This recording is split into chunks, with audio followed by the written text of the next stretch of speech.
ఇటుక బీజేపీ నాయకులు రవికుమార్ గారితో మాట్లాడదాం. రవికుమార్ గారు, ప్రధాని ప్రతిపాదించినటువంటి ఈ 10 పొదుపు సూత్రాల వెనక ఉన్నటువంటి ప్రధాన ఉద్దేశం ఏంటి అనంటే ఫారెక్స్ రిజర్వ్స్ను కాపాడడం అని అర్థమవుతోంది.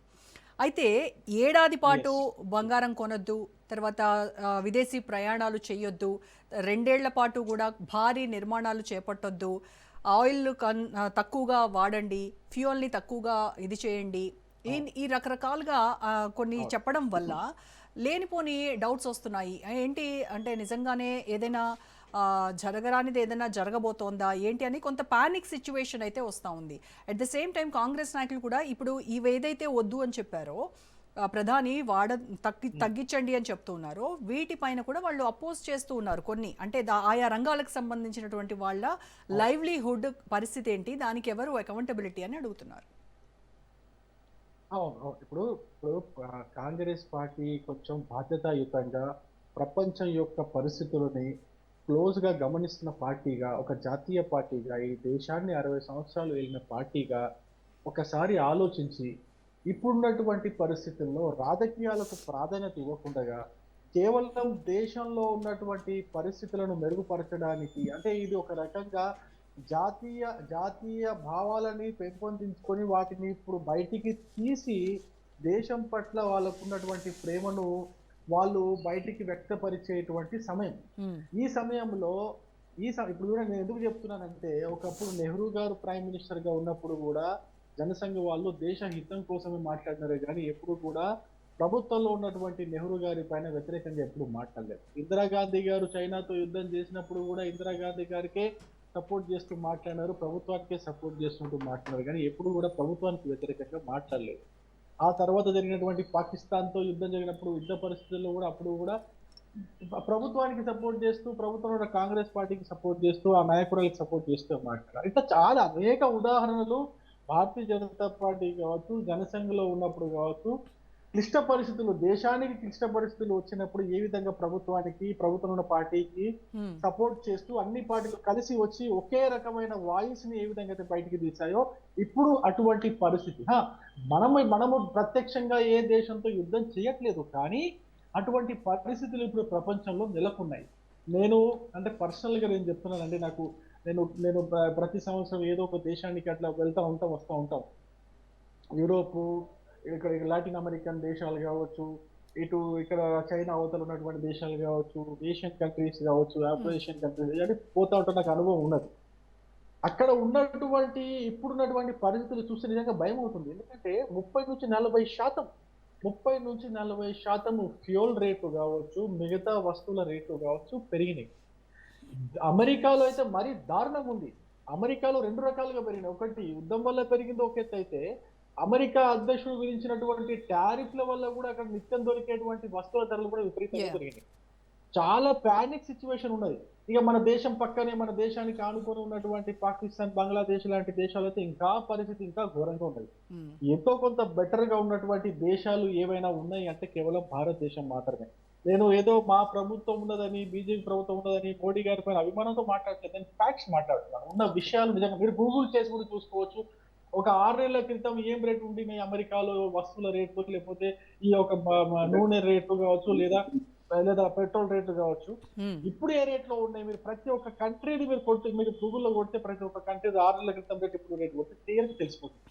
కానీ మన దేశంలో ఇంకా ఇప్పటి వరకు కూడా పెద్దగా వస్తువుల ధరలు పెరగలేదు, నిత్యావసర సరుకుల ధరలు పెరగలేదు. ప్రతి పేదవాడికి కూడా తను అఫోర్డ్ చేసుకునే రేట్ ప్రకారం ఇప్పటికీ ఉన్నాయంటే దానికి కారణం కేంద్రంలో సుపరిపాలన జరుగుతూ ఉంది, మంచి నాయకుడు మనకు దొరికినాడు, అనేక రకాలైనటువంటి జాగ్రత్తలు తీసుకోవడం ద్వారా వీటన్నిటిని ఏంటంటే చూడండి, భవిష్యత్తుని ముందే పసిగట్టి దానికి తగ్గట్టుగా మన యొక్క ప్రణాళికలు చేసుకొని ఆ ప్రణాళికాబద్ధంగా మనం రోజు మన యొక్క కార్యకలాపాలని చేసుకుంటూ పోతే ఖచ్చితంగా ఎటువంటి విపత్కర పరిస్థితులను, ఎటువంటి విపత్తులైనా ఎదుర్కోవచ్చని నిరూపించింది భారతదేశం ఇప్పుడున్న పరిస్థితుల్లో. అందుకే నేను మొన్న ఒకరితో మాట్లాడుతుంటే నేను చెప్పా, ఎస్ భారత్ విశ్వ గురువు అని చెప్పాను. భారత్ ఇప్పుడున్న పరిస్థితుల్లో ప్రపంచాలకి గురువు లాగానే. ఎందుకు అంటే అన్ని దేశాల్లో ఎటువంటి క్లిష్ట పరిస్థితి జరుగుతుంది ఉంటే మన భారతదేశంలో పెద్దగా దాని యొక్క ఇంపాక్ట్ లేదు.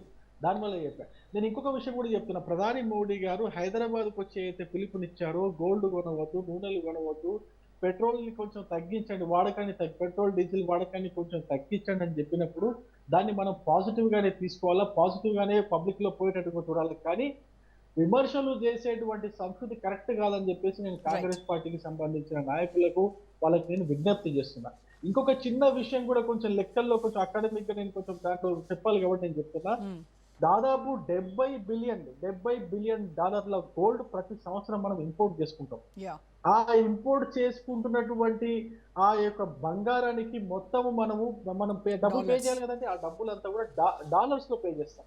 ఆ డాలర్స్ లో పే చేసేటప్పుడు మన దగ్గర ఏదైతే విదేశీ మారక ద్రవ్యం ఉంటుందో ఆ విదేశీ మారక ద్రవ్యం యొక్క నిల్వలు తగ్గిపోతుంటాయి. ఏ విధంగా అంటే ఇప్పుడు మీకు ఒక చిన్న ఉదాహరణ చెప్తా. నేను ఇప్పుడు ఎగ్జాంపుల్ నేను నెక్స్ట్ మంత్ కెనడా పోతున్నాను అనుకోండి. కెనడా పోతే ఇప్పుడు ఆ కెనడాలో పోవడానికి ఇండియన్ రూపీస్ ని డాలర్స్ లో మార్చుకోవాలి. యా. డాలర్స్ లో మార్చుకోవడానికి ఆ డాలర్ యొక్క మారక ద్రవ్యం రూపీతో మనకి ఎంత ఎక్కువ పెరిగితే మనకు అంత నష్టం జరుగుతూ ఉంటుంది. ఓకే. అది పెరగకుండా ఉండాలి అంటే డాలర్ యొక్క రిజర్వ్స్ మన దగ్గర బాగా ఉండాలి. ఎప్పటికి ఉండేదానికంటే కొంచెం ఎక్కువగానే ఉండాలి. కానీ మనకి ఇప్పుడు ఆ డాలర్ యొక్క నిల్వలు తగ్గిపోతున్నాయి దేశంలో. తగ్గిపోవడం వల్ల రూపాయి యొక్క విలువ పడిపోయే అవకాశం ఉంది. రూపాయి విలువ పడిపోతే మనకి ఆర్థికంగా నష్టం జరుగుతుంది. ఇప్పుడు ప్రపంచంలోనే 4వ ఆర్థిక వ్యవస్థగా ఉన్నప్పటికీ కూడా మనం దాన్ని కొంచెం అంటే ఆ స్థితిలో ఉంటాం. దాంట్లో ఎటువంటి డౌట్ లేదు. కాకపోతే అందు నుంచి కొంచెం కింద వృద్ధి పడకుండా అనేది ఉండాలి ఇప్పుడు అంటే 6 నుంచి ఎస్ 4th to కింద 5th కింద పడకుండా పడకుండా ఉండాలి ఉండాలి. అని అంటే పడకుండా ఉండాలి. అదొకటి. ఇంకొక విషయం ఏంటంటే ఏదైతే ప్రపంచంలో ఏ దేశం కూడా 6-7% వృద్ధితో ముందుకు పోవట్లేదండి. ఇప్పుడున్న ప్రపంచ దేశాల్లో మీరు ఏ దేశాన్ని తీసుకున్నా కూడా ఓకే. 6-7% ఆర్థిక వృద్ధితో ముందుకు పోవట్లేదు. ఆ వృద్ధి కూడా మందగించే అవకాశం ఉన్నది కాబట్టి ముందు అది కూడా తగ్గకుండా and at the same time మీకు ఇంకొక చిన్న లెక్క కూడా చెప్తాను. 140 కోట్ల జనాభా మనది.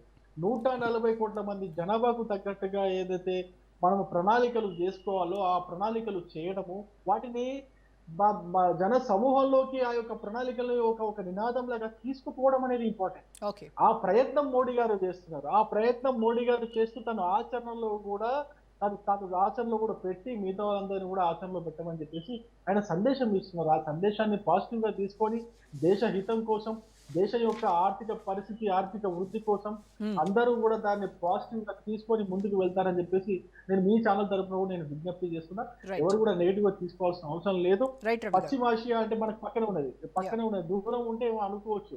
ఇంతకుముందు అన్నట్టు రష్యా ఉక్రెయిన్ యుద్ధం అప్పుడు మనకు ఆ యుద్ధం ద్వారా మనకు చూడండి మనకు ఏదైనా బెనిఫిట్ జరిగిందా అంటే అక్కడ నుంచి మనకు రష్యా పైన విధించినటువంటి ఆంక్షల వల్ల యా. మనం ఆ ఆంక్షల్ని పట్టించుకోకుండా మనకు ఎక్కడైతే తక్కువ రేటుకు చమురు దొరుకుతుందో ఆ ధైర్యం చేసి అమెరికా లాంటి దేశాలను కూడా ఎదిరించి వాళ్ళ యొక్క బెదిరింపుల్ని కూడా పట్టించుకోకుండా రష్యా నుంచి చమురును తక్కువ రేటు తెచ్చుకోగలిగింది. ఓకే. కానీ ఇప్పుడున్న పరిస్థితి వేరు.